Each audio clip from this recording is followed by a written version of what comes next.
Diabetes neuropathy বলে একটা শব্দ আছে। নিউরো শব্দটার মানে নার্ভ, প্যাথি মানে নার্ভ যখন আক্রান্ত হয়। ডায়াবেটিস এমনই একটা রোগ যে শরীরের বিভিন্ন যন্ত্রাংশ বা অঙ্গ ইত্যাদিকে এফেক্ট করে। এর মধ্যে অন্যতম হচ্ছে স্নায়ু বা নার্ভ। এই নার্ভের বিশেষ করে পেরিফেরাল যে নার্ভ, অর্থাৎ প্রান্তিক, শরীরের হাতে এবং পায়ের যে প্রান্তিক যে নার্ভগুলো থাকে, সেই নার্ভগুলো আক্রান্ত হতে পারে। এটাতে কি হয়, আমাদের নার্ভ হচ্ছে আমাদের শরীরের সেন্সেশন দেয়, অর্থাৎ আমরা শরীরের তাপ, ব্যথা বা কোনো আঘাত যেটা পেয়ে থাকি সেটা আমাদের নার্ভের মাধ্যমে আমাদের মাথায় পৌঁছায়। ডায়াবেটিস হলে যেটা হয়, এই নার্ভের যে সেন্সেশন আমাদের শরীরে বা আমাদের মাথায় পৌঁছানোর যে বিষয়টা থেকে সেটা ক্ষতিগ্রস্ত হয়, যার ফলে আমরা টের পাই না। কোনো আঘাতপ্রাপ্ত হলেও আমরা টের পাই না।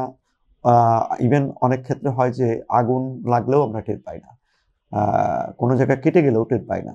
এই লক্ষণগুলো হচ্ছে এরকম, অর্থাৎ আপনার যখন যে সমস্ত বিষয় আপনার পেনফুল কন্ডিশন, সেই পেনফুল কন্ডিশন যখন আপনি বুঝতে পারবেন না, সেটাই হচ্ছে আসলে ডায়াবেটিক নিউরোপ্যাথির লক্ষণ। এবং এটা যখনই ঘটবে তখনই আপনাকে অতিরিক্ত সতর্কতা অবলম্বন করতে হবে। প্রথম কথা হচ্ছে যে ডায়াবেটিসটাকে নিয়ন্ত্রণ রাখতে হবে এবং পরবর্তী পর্যায়ে এই সতর্কতাটুকু অবলম্বন করতে হবে যাতে আপনি এই প্রোটেকশনটা দিতে পারেন। তা না হলে যথেষ্ট ক্ষতি হওয়ার সম্ভাবনা থাকবে।